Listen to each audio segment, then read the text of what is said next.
Hello, sixth grade, and welcome to Unit 2-1. This is Unit 2, Week 1. Let's go ahead and begin with our vocabulary words for this week. Your first word is the word communal. If something is shared by everyone in a group, it is communal. So complex societies used communal technology. What items are communal in your classroom? So things that are shared. Things that are shared in your classroom can be the pencil sharpener.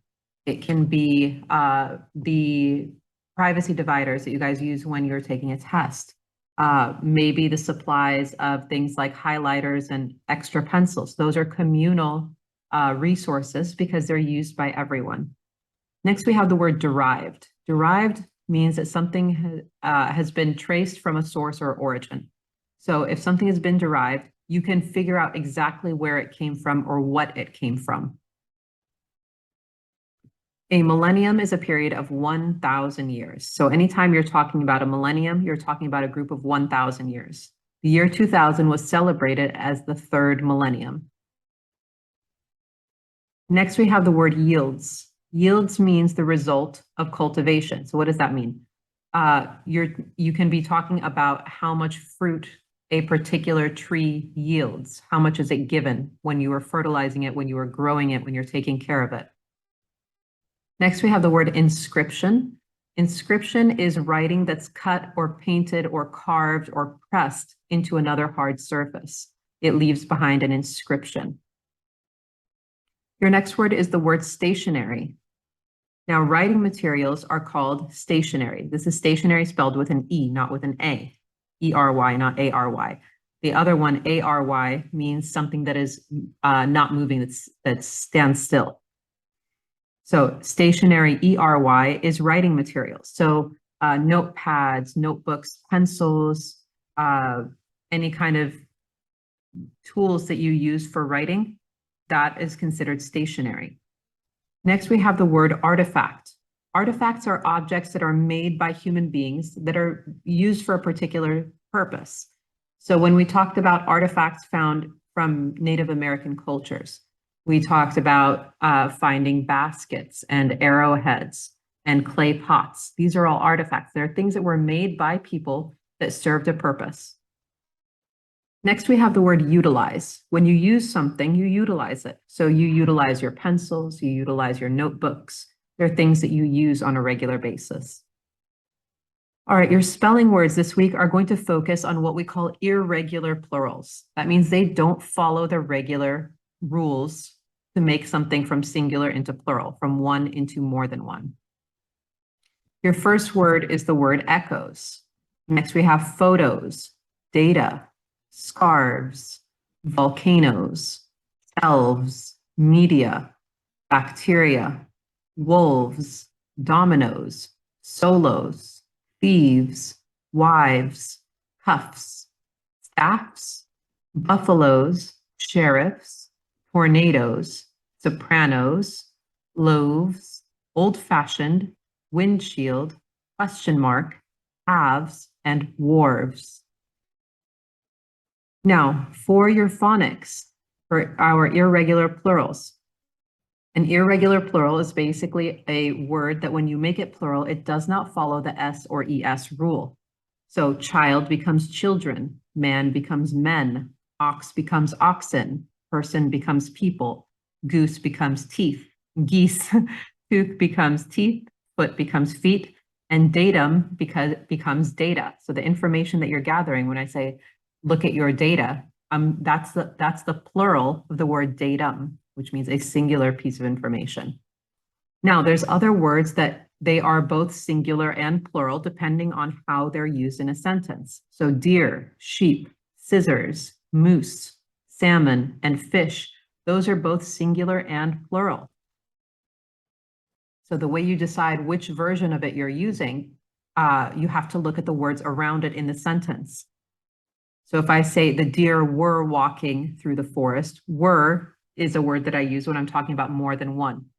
So I know that was plural. If I say the deer was walking through the forest, was refers to singular. So that's just one. Now, you also have words that end in F or LF. Now, usually these words will change and the F an LF, will be changed into, the F will be changed into a V, and then you add an ES to make it plural.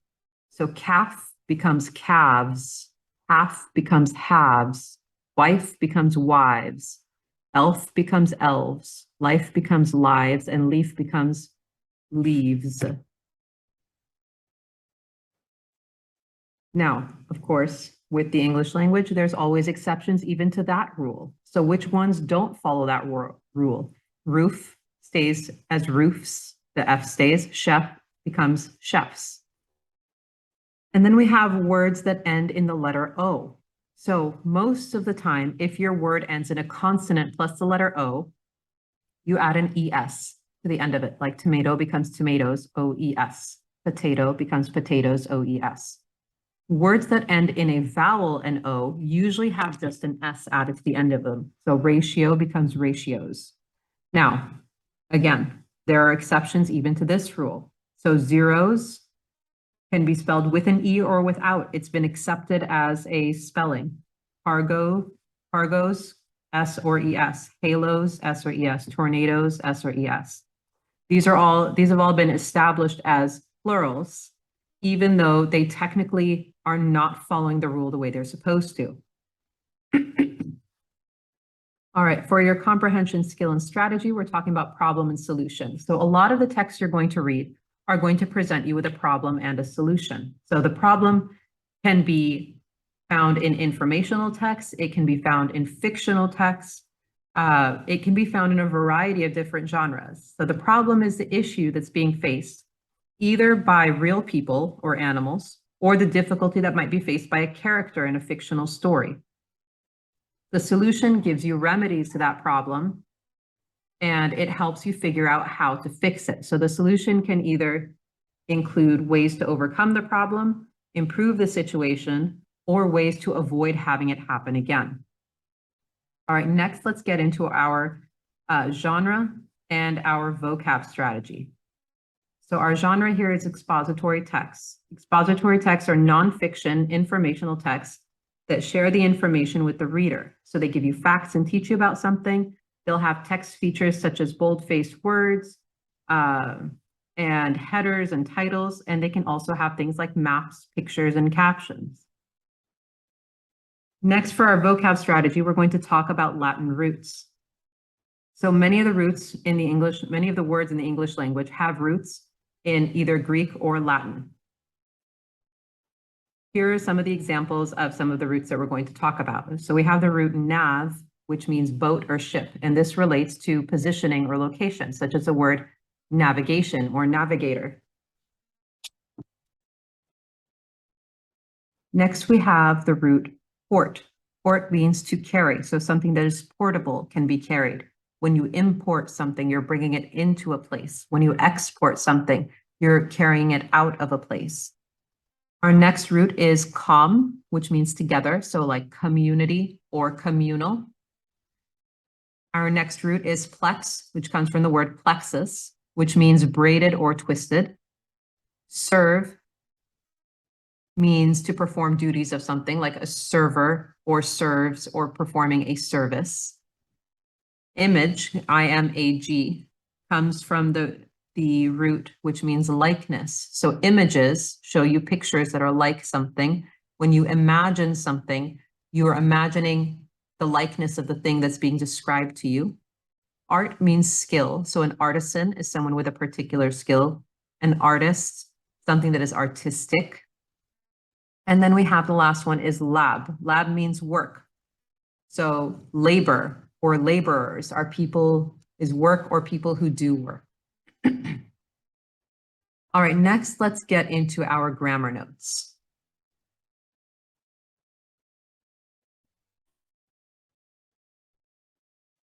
For your grammar notes today, we're going to focus on nouns and different kinds of nouns.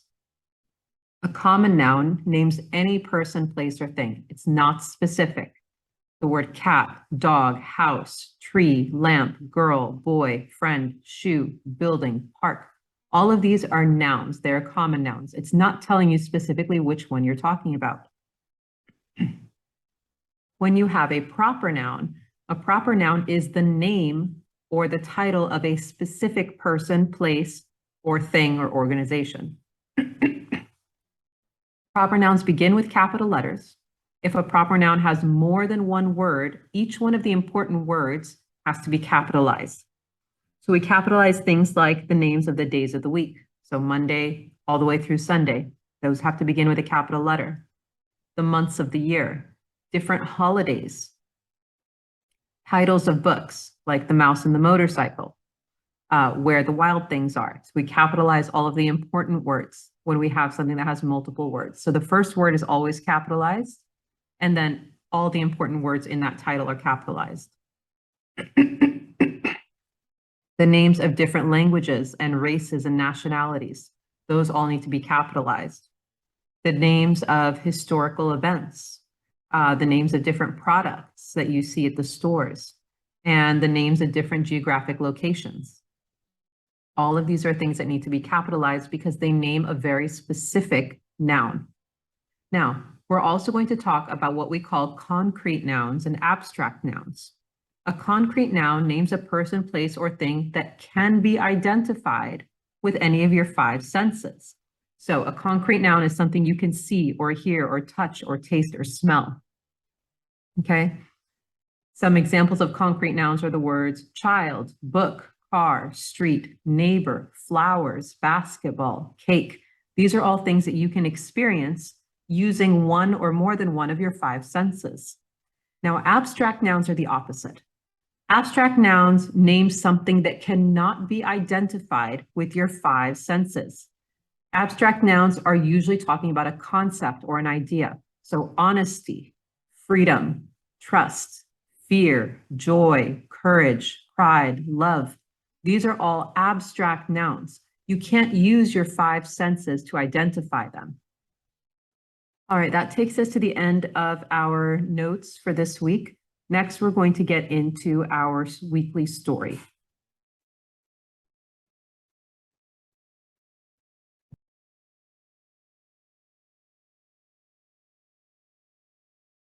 Genre: Expository Text. The Technology of Mesopotamia by Graham Fiala. Essential question: what contributions were made by early civilizations? Read about the accomplishments of some of the world's earliest civilizations in Mesopotamia. People first began settling the area we know today as Iraq, northern Syria, and southwestern Iran between 8,000 and 9,000 years ago. Their farming communities grew bigger and more complex. They built towns and cities. They developed technologies and made important inventions that we still use today. The word technology comes from the Greek words techne, meaning art or craft, and logos, meaning word or study. It has come to mean the use of science and engineering to perform practical tasks.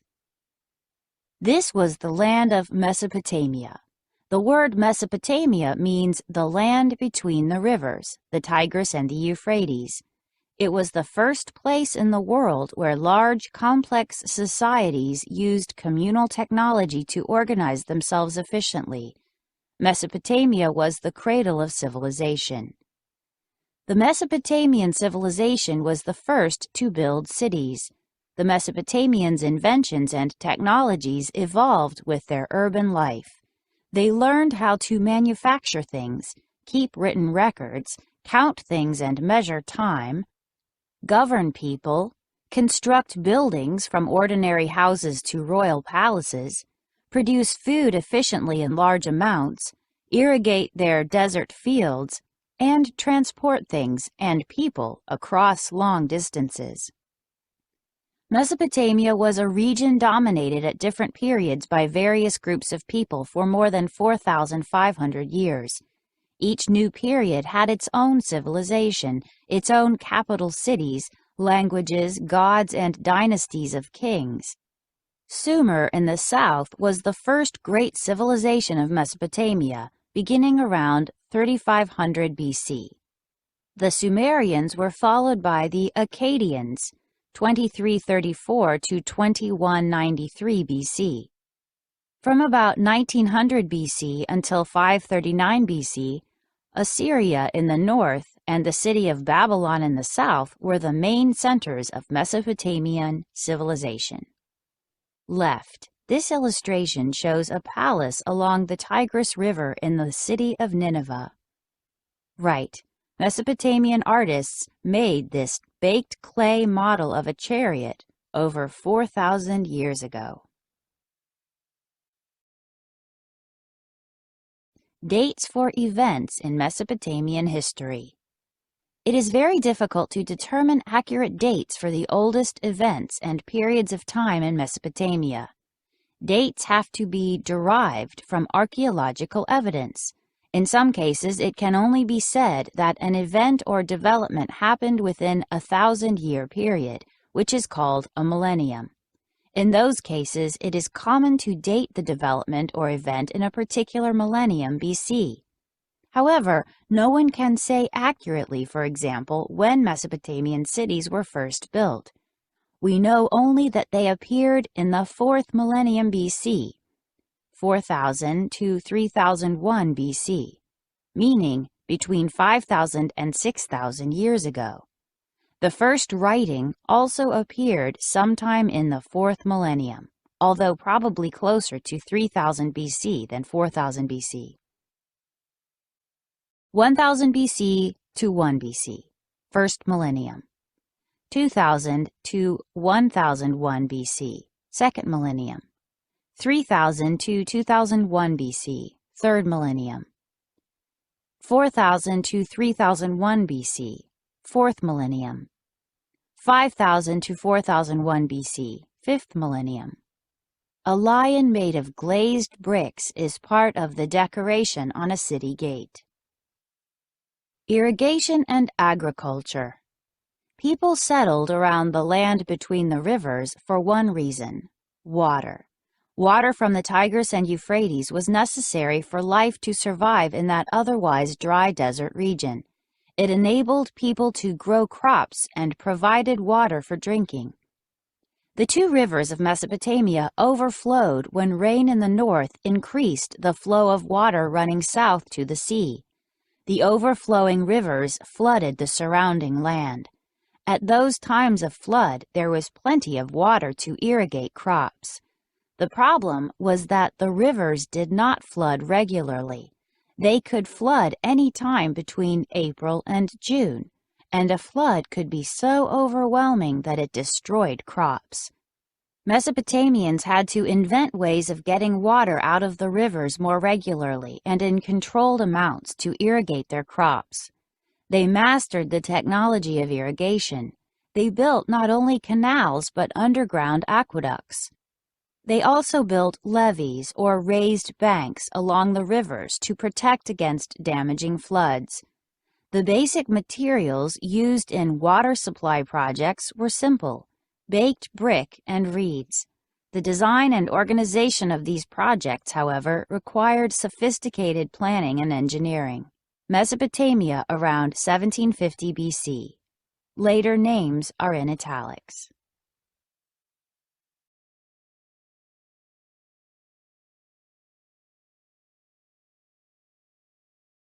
The Shedoof.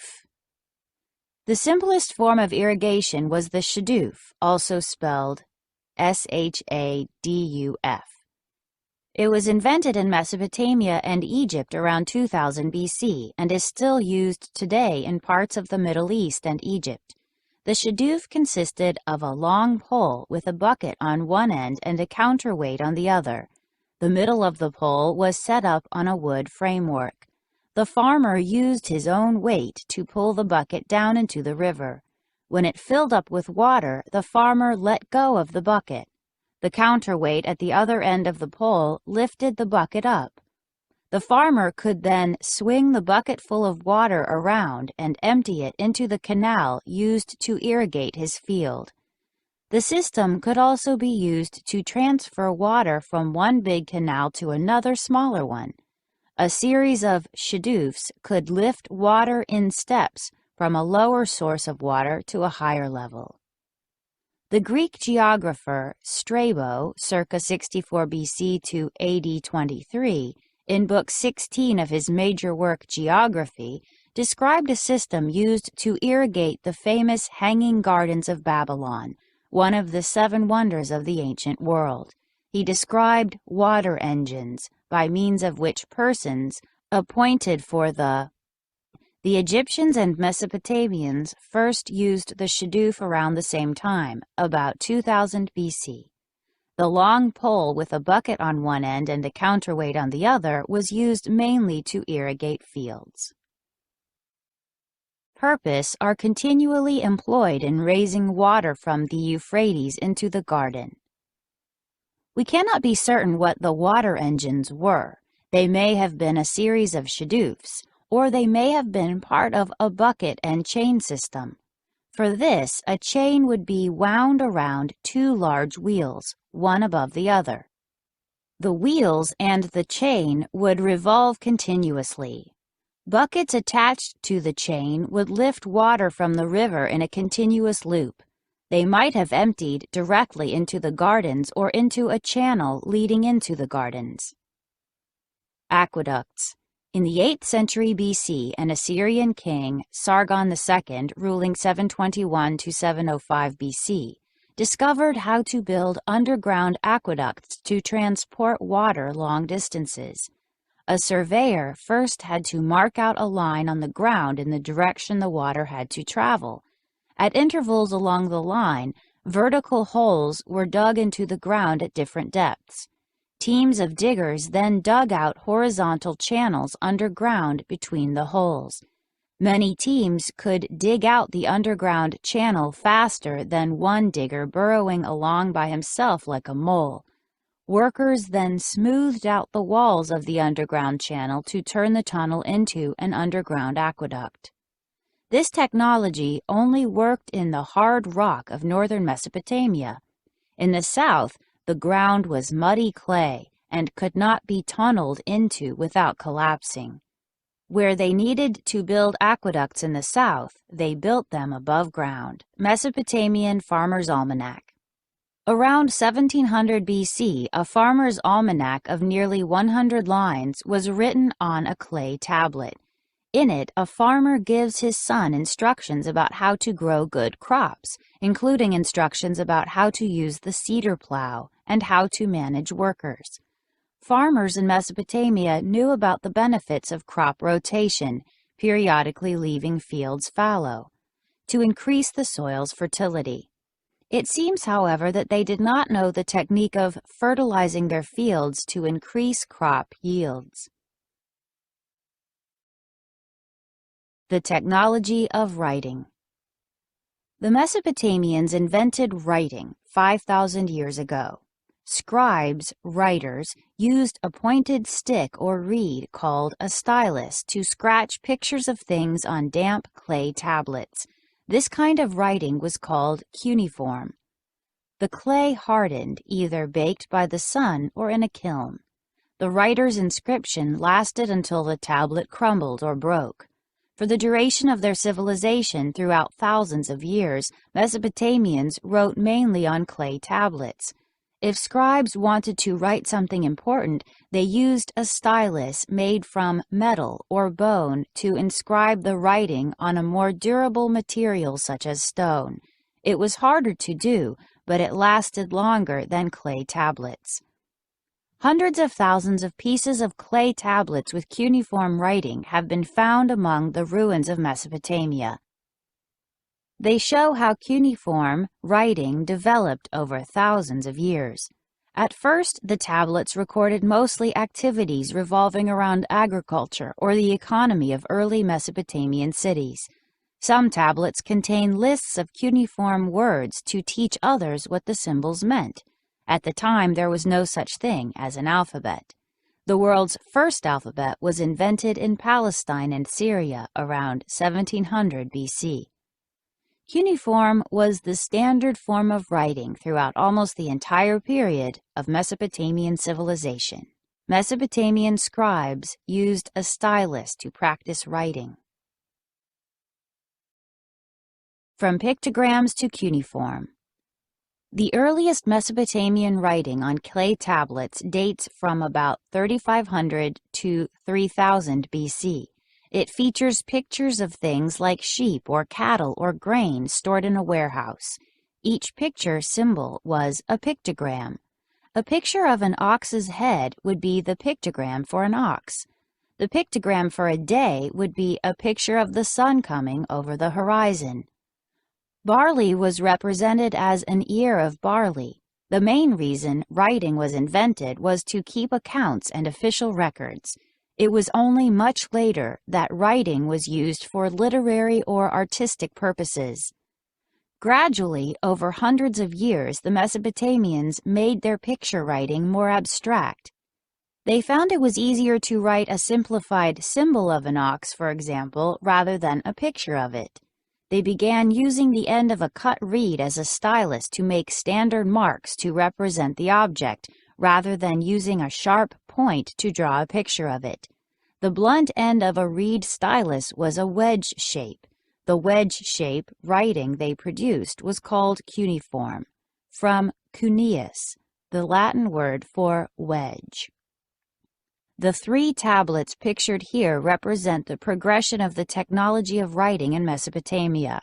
The top limestone tablet shows pictograms of proper names, including a landowner, and dates from the end of the 4th millennium. The middle clay tablet shows the grain counts at a temple. It dates from around 2900 BC, just before cuneiform writing was common, and uses pictures and symbols. The bottom clay tablet lists in cuneiform barley rations for 17 gardeners for 1 month. The tablet dates from about 2000 BC.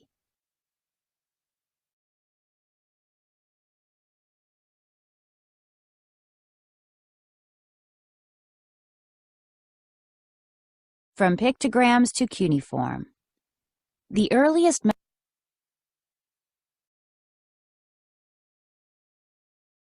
At first, cuneiform writing only represented objects or numbers.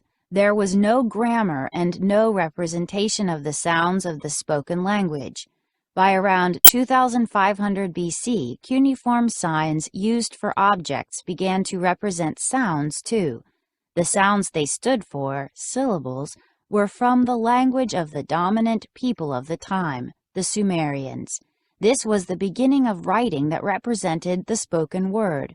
From then on, the different languages of people all around Mesopotamia began to be written in cuneiform script. Clay envelopes. The Mesopotamians not only invented writing, they invented stationery too. From around 2000 BC, they started using clay envelopes in which to put the clay tablets they wrote on. The information inscribed on a clay tablet could easily be changed by wetting the clay and rewriting on it. Clay envelopes sealed with an official clay seal kept the documents safe. Personal letters, written on a clay tablet and sealed, could also be put in clay envelopes. The address, "To my brother Awil Adad," for example, would be inscribed on the outside of the envelope. This would have been the world's first postal service. A scene from a stone relief from Nineveh from about 7000 BC shows scribes with hinged writing boards and scrolls counting enemy heads after a battle. The Mesopotamians invented writing more than 5,000 years ago.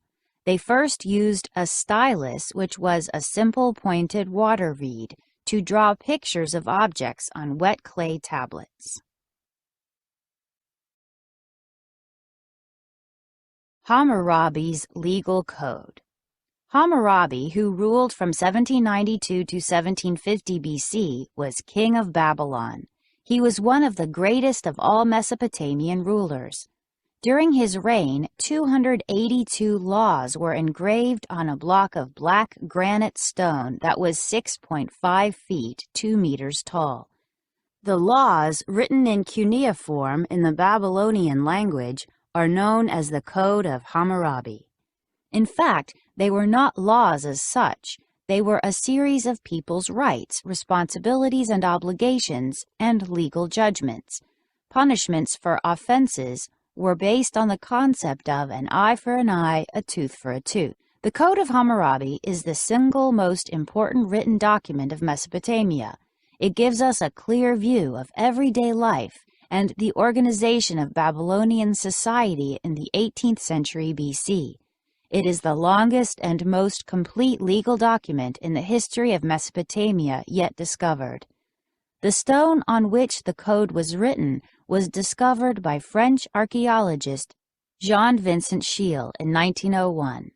Today it is housed in the Louvre Museum in Paris, France. The Code of Hammurabi, 1792 to 1750 BC, is a collection of 282 case laws, violations of the law and their corresponding punishments, inscribed on a 6.5-foot tall, 2-meter tall stela. Discovered at Susa in southern Iran in 1901. At the top of the stela is a carving that shows Shamash, left, the sun god, handing the law to Hammurabi.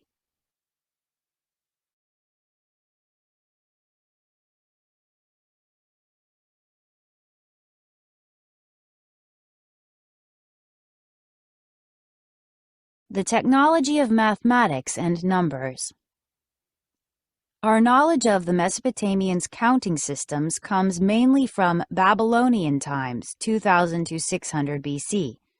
Earlier, the Sumerians and Akkadians had used a counting system based on units of 60 called a base 60 or sexagesimal system. Today, we mainly use a system based on units of 10, the decimal system.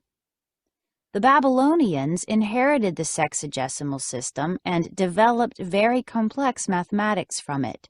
Today, we still use the old Babylonian base 60 system for some units of measurement. For example, there are 60 minutes in an hour and 360 degrees in a circle.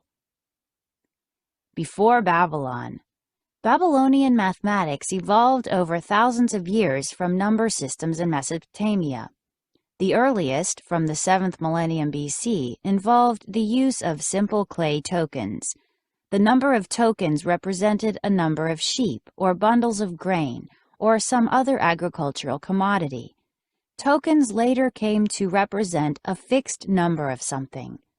A cone-shaped token might mean 10 sheep. 2 cone tokens would represent 20 sheep. A round token might represent 50 bundles of grain. 3 round tokens meant 150 bundles of grain. The invention of cuneiform writing around 3000 BC brought an important change in Mesopotamian counting. In the past, one symbol would represent a number and the thing being counted. For example, one symbol for 5 sheep and a different symbol for 5 bundles of grain. Now the symbol for the quantity of something could be written in cuneiform. That would be followed by a separate symbol for the item being counted. This was the beginning of numbers and measuring systems. Over the 3rd millennium BC, the Mesopotamians developed many different systems of weights and measures. Even today, we use different measuring systems, for example, kilograms and pounds, meters and feet, and acres and hectares. They used cuneiform tablets to record not only amounts but also mathematical calculations, such as the formula for the area of a field or the length of a city wall. They also made up conversion tables with solutions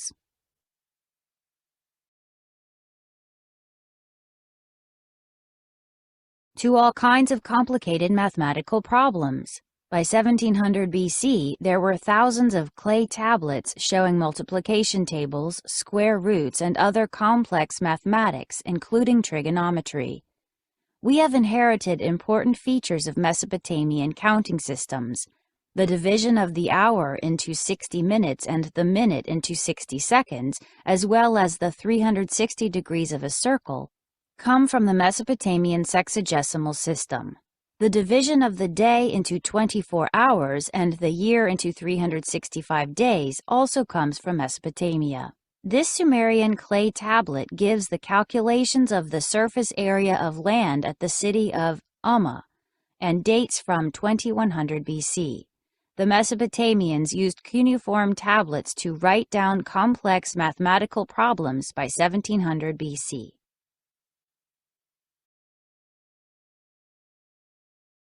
Conclusion: the Mesopotamian civilization ended around AD 650. The great cities and structures built by the Mesopotamians were abandoned. They remained covered by the desert sands until their discovery by archaeologists in the 19th century. Technologies that evolved in Mesopotamia over many thousands of years, however, survived the passage of time. They were passed on and developed by later civilizations of ancient Greeks and Romans, Persians, North Africans, and modern Europeans. Today, many of the most basic technologies that we take for granted, for example, the wheel, writing, and counting systems, were born thousands of years ago in the land between the rivers, that cradle of civilization that we know as Mesopotamia. This reconstruction of the Ishtar Gate was built in Baghdad, Iraq, to become the entrance to a museum that was never completed. The original Ishtar Gate, Ishtar was the goddess of war and love, was the 8th gate to the inner city of Babylon, and was constructed around 575 BC by King Nebuchadnezzar II, circa 630 to 562 BC.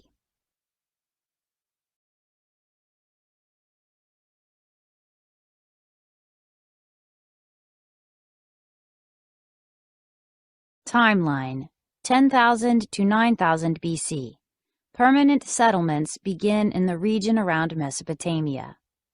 7,000 BC, first farming communities are created. 7,000 to 6,000 BC, earliest counting system, clay tokens, is used. 6,000 BC, handmade pottery and clay stamp seals are made. 3,500 to 3,200 BC, the wheel is invented for pottery making and transportation.